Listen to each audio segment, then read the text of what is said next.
ఎన్టీఆర్ జిల్లా ఇబ్రహీంపట్నం దాసాంజనేయ ఆలయంలో మాజీ మంత్రి జోగి రమేష్ ఆధ్వర్యంలో పాప పరిహార పూజలు చేశారు.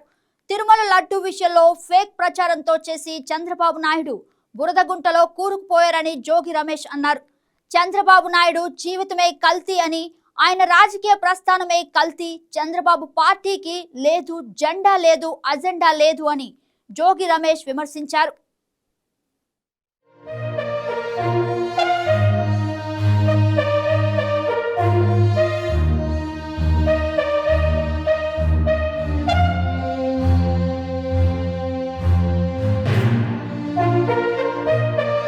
ప్రపంచ ప్రసిద్ధిగాంచిన తిరుమల వెంకటేశ్వర స్వామిని భారతదేశమే కాదు ప్రపంచంలో ఉన్న ప్రజలందరూ కూడా ఆరాధించే వెంకటేశ్వర స్వామి ఆ దేవుణ్ణి అపవిత్రం చేస్తూ చంద్రబాబు నాయుడు ప్రభుత్వం ఇష్టం వచ్చినట్లు వైఎస్ఆర్ కాంగ్రెస్ పార్టీనో జగన్మోహన్ రెడ్డి గారినో మమ్మల్నో మా మీద బురద వేయాలన్న ఒకే ఒక్క కారణంతో మా మీద వైఎస్ఆర్ కాంగ్రెస్ పార్టీ మీద బురద వేయాలి, వైఎస్ఆర్ కాంగ్రెస్ పార్టీని ప్రజల నుంచి దూరం చేయాలి, హిందువుల మనోభావాలను దెబ్బతీస్తుందనే ఒక్క దురుద్దేశంతో ఒక కల్తీ అనే ఒక మాటను తీసుకొచ్చి, లడ్డూలో కల్తీ కలిసిందనే ఒక మాటని, ఒక అబద్ధాన్ని, ఒక ఫేక్ మాటను తీసుకొచ్చి అట్లా బురదేశాడు చంద్రబాబు నాయుడు. అధ్యక్షుడు నారా చంద్రబాబు నాయుడుకు అడుగుతామన్నా, లడ్డూ కల్తీ అన్నావు, లేకపోతే పరకామణి కేసు అన్నావు, లేకపోతే నా మీద పెట్టిన కల్తీ మద్యం అన్నావు.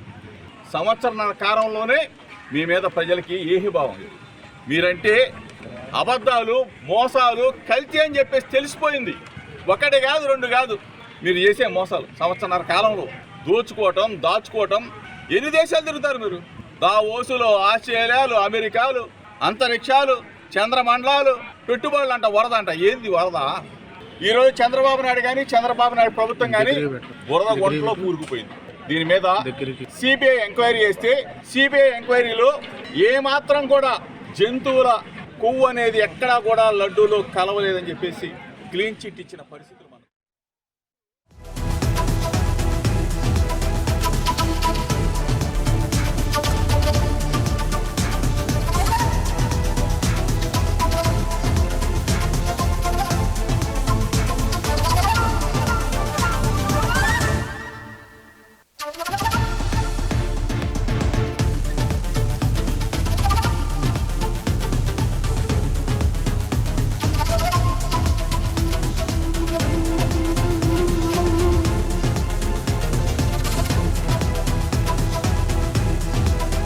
Please subscribe to YK TV Network. Please subscribe to YK TV. Please watch YK News. Don't forget to subscribe YK News channel.